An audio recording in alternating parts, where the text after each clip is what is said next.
हाँ सुनो। माननीय अध्यक्ष जी, आपने मुझे महामहिम राज्यपाल के अभिभाषण में बोलने का अवसर दिया। आपका सहृदय से बहुत बहुत धन्यवाद। इधर तो कोई नहीं है। माननीय अध्यक्ष जी, नहीं ये है बस।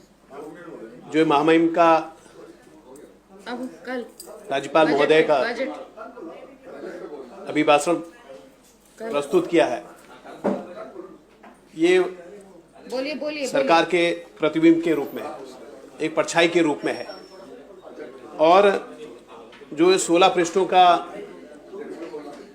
अभिभाषण प्रस्तुत किया है, ये सिर्फ शब्दों का हेरफेर है। कुछ नया इस अभिभाषण में नहीं दिख रहा है, सरकार की दूरगामी सोच नहीं दिख रही है। और आज के उत्तराखंड के परिप्रेक्ष्य में यहाँ का हमारा युवा चाहता है, यहाँ की मातृ शक्ति चाहती है, यहाँ का समाज का प्रत्येक का व्यक्ति जो चाहता है, वो कहीं पे भी इस अभिभाषण में नहीं दिख रहा है। माननीय अध्यक्ष जी, लगातार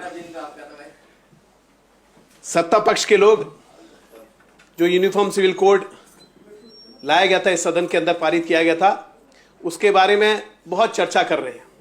और लगभग 162 पृष्ठों का वो यूसीसी बिल लाया गया। लेकिन हमने तब भी कहा था कि हम इसका विरोध नहीं कर रहे हैं, लेकिन इसके अंदर जो खामियां हैं, त्रुटियां हैं, उसको संशोधित करने की आज आवश्यकता है। और उसमें जो सबसे मुख्य है कि जो लिव इन रिलेशन की बात है, लिव इन रिलेशन की बात है। पिछली विधानसभा में आज जब यूसीसी बिल पारित हुआ, उसके पश्चात हम लोग गए और जब हमने वहां की मातृशक्तियों से मुलाकात करी, तो कहीं ना कहीं उनके मन में एक पीड़ा थी और उन्होंने स्वयं इस बात को प्रकट किया। मैं ये बात को स्पष्ट रूप से कह रहा हूं। उन्होंने कहा कि वास्तव में हमारा ये उत्तराखंड देवभूमि का उत्तराखंड है और यहाँ के लोग अपनी संस्कृति के लिए जाने जाते हैं, धार्मिक परंपराओं के लिए जाने जाते हैं, रीति रिवाज के लिए जाने जाते हैं, और जो हमारे संस्कार है उसी के तहत ये परंपराएं चली आ रही है। लेकिन प्रदेश की सरकार ने लिव इन रिलेशन को एक रजिस्टर्ड मान्यता देकर कहीं ना कहीं एक भय का वातावरण तैयार कर दिया, एक शंका कर दी है। तो इस बात को कहना चाहता हूं कि कहीं ना कहीं इसको दूसरा जो सबसे महत्वपूर्ण है, G20 इन्वेस्टर समिट की बात कर रहे हैं और पूरा उसका ढिढोरा पीटा जा रहा है कि 3 इन्वेस्टर समिट हुई, राष्ट्रीय अंतर्राष्ट्रीय स्तर के लोग यहां पर आए, सारी चीजें। लेकिन माननीय अध्यक्ष जी, मैं कहना चाहता हूं कि उस इन्वेस्टर समिट के माध्यम से सरकार ने उसमें क्या एजेंडा तय किया और उसके पश्चात जिले में भी बैठक आहूत की गई है। और जब जिले में बैठक आहूत की गई है तो वहां पर कोई भी ऐसा इन्वेस्टर नहीं आया जो वहां पर कुछ दे जाए, इन्वेस्ट कर जाए। वहां पर जो लोगों को भी बुलाया गया वो सिर्फ वहीं के होटलियर्स थे जो पहले से ही वहां पर अपना होटल वैसा संचालित कर रहे हैं, या जिन्होंने सौर ऊर्जा के क्षेत्र में वहां पर कुछ काम किया, लीज में अपनी भूमि ली है तो उसको किया है, वही लोग हैं। कोई नया कोई व्यक्ति नहीं आया कि जिसको लेके G20 सम्मेलन की बात वाहवाही की जा रही। देखिए, कहीं ना कहीं सरकार की सोच दिख जानी चाहिए थी, लेकिन इतना समय व्यतीत हो गया, अभी तक सोच कहीं पर नहीं दिखी हुई। और विशेषकर पर्वतीय क्षेत्र में, जो पर्वतीय क्षेत्र हमारा है, जो जिले हैं, वहां पर अभी तक कोई सोच दिख जानी चाहिए थी कि जो इन्वेस्टर आया था, जो वहां पर आना चाहिए था, कहीं ना कहीं जिस भी क्षेत्र में वो अपना पैसा इन्वेस्ट कर सकता था, दिखना चाहिए था, वो नहीं दिखा। और जो सबसे महत्वपूर्ण है शिक्षा, और उसमें तकनीकी शिक्षा अवश्य जोड़ूंगा।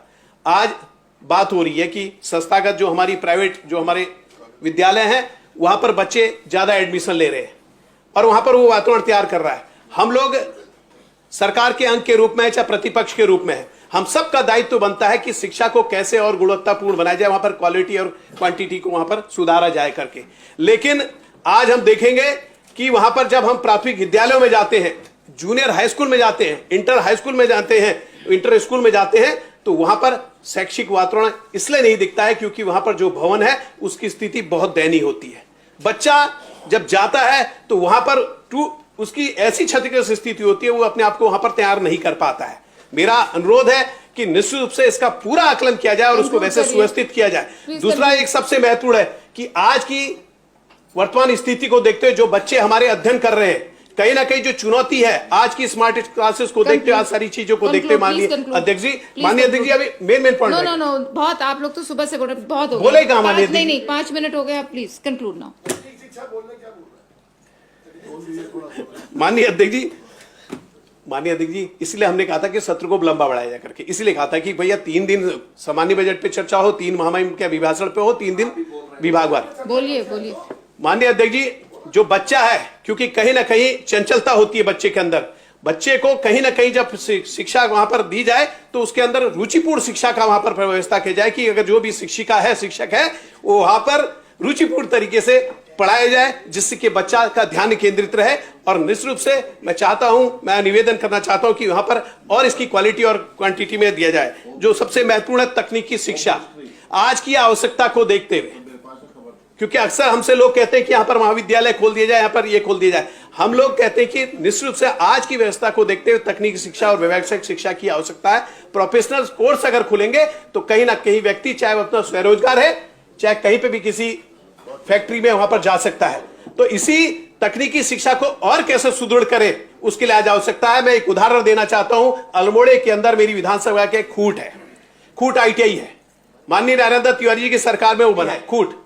वहां पर अनुदेशक है लेकिन वो विषय नहीं है, और जो विषय है वहां पर अनुदेशक नहीं है। तो इस तरह का गैप है, उसको फिलअप करना चाहिए कि जिस विषय का वहां पर अनुदेशक शिक्षा है उसी का अनुदेशक होना चाहिए। इसी तरीके से पॉलिटेक्निक। Please conclude. माननीय अध्यक्ष जी, आपने मुझे बोलने का अवसर दिया इसलिए धन्यवाद।